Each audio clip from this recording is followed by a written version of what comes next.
Today we celebrate the 18th Sunday in Ordinary Time. In our Gospel today, the great crowd from last Sunday's reading continue to go out of their way to follow Jesus. Last week, they were desperate.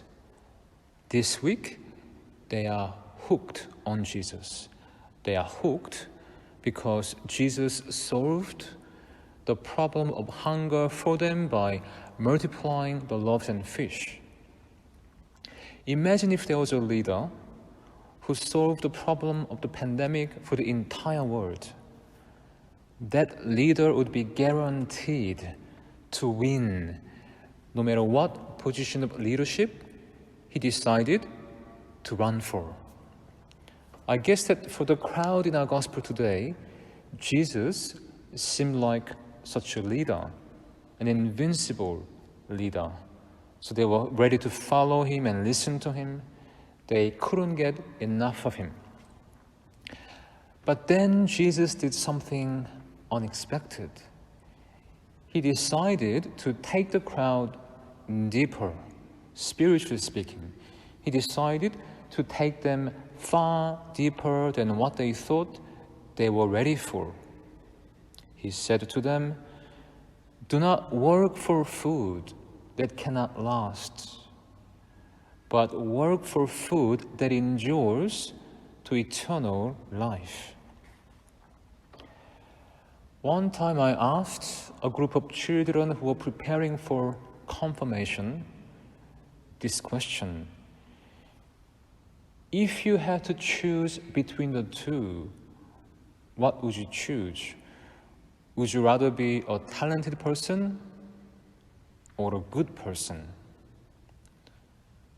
I think that even for adults, myself included, it would be tempting to want to be talented rather than good, because we think that with talent come things like wealth, power, influence, fame, popularity, and all the pleasures of this world. It would take a person with a strong sense of interior life, a person with a strong sense of spiritual life, to be able to say, "I would rather be a good person," because such a person knows the taste of the kind of food that endures to eternal life. So Jesus said to the crowd, "Do not work for food that cannot last, but work for food that endures to eternal life." And the crowd struggled to understand him. However, they remembered something. They remembered the story passed down from their ancestors, the story of manna in the desert. I think we all know the story. God sent Moses to rescue the people of Israel from slavery in Egypt. And as they were journeying through the desert, the people started to complain because they were hungry and thirsty. They were even saying that they wished they had died in Egypt than to be out there in the desert. Now, three important things to note about this story. Firstly, the people of Israel misremembered, or they remembered selectively. They were saying that life in Egypt was good, that they were happy, that they were well looked after, which really wasn't true. It was a misrepresentation of their past. But because they were in pain and looking for someone to blame, they were willing to misremember. They were willing to remember falsely. Remembering correctly has become a challenge in our time, not least because we are constantly inundated with so much information. We can barely keep up.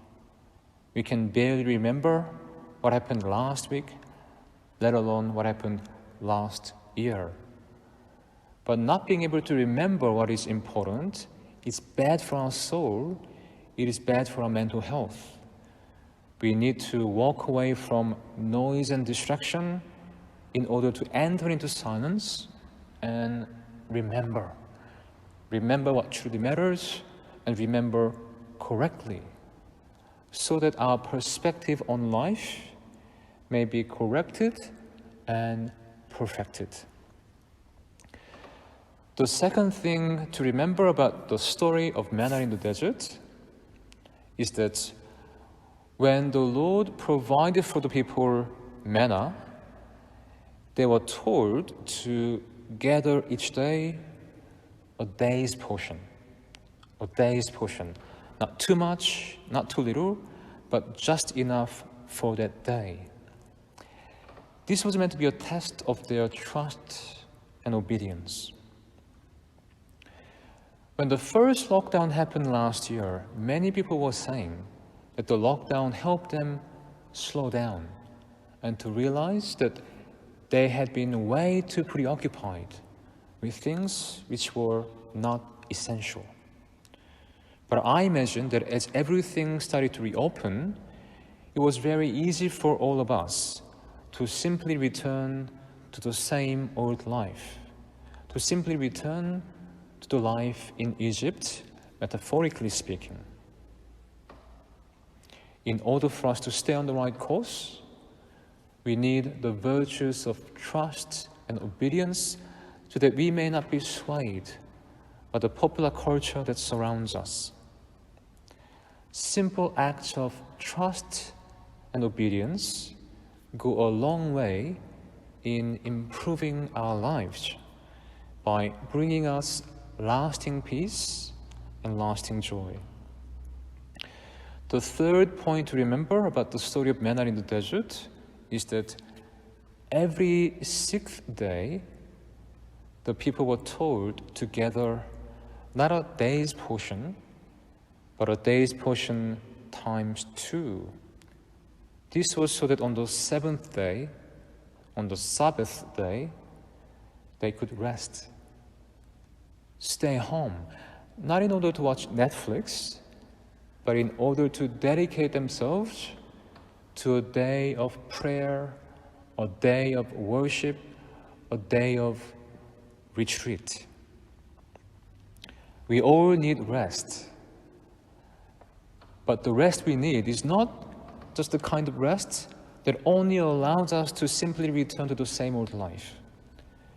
The rest we really need is a higher form of rest, holy rest or eternal rest, which nourishes the human soul and uplifts the human spirit so that we can live this life magnanimously, but at the same time look forward to the next life with hope and joy. For me personally, looking through the eyes of faith, this second lockdown feels like a second chance, because my experience of the first lockdown was not very retreat-like. To my own regret and disappointment, it was not very fruitful, spiritually speaking. This lockdown has been a little bit better, but there is still a lot of improvement to be made, hopefully over the next 4 weeks. The story of manna in the desert was a prefigurement of the real thing still to come, namely Jesus, the bread of life, come down from heaven to give life to the world through his death and resurrection, especially through the Eucharist. We celebrate the Eucharist because Jesus said, "Do this in remembrance of me." For us to celebrate the Eucharist is to remember what truly matters, starting from what Jesus has done for us by dying and rising and unleashing for us the fire of God's love. This fire of love truly completes us so that we can remember who we truly are And this enables us to carry out our mission courageously and generously in trust and obedience. When we do what we are called to do, we want to find the right balance between work and rest. We want to find the right balance between getting things done and allowing God to do His work in us.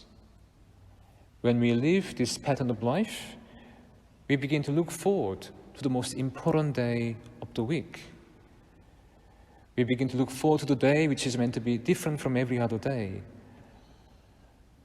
A holy day of rest. On this day, we leave behind the worldly affairs for the sake of Jesus.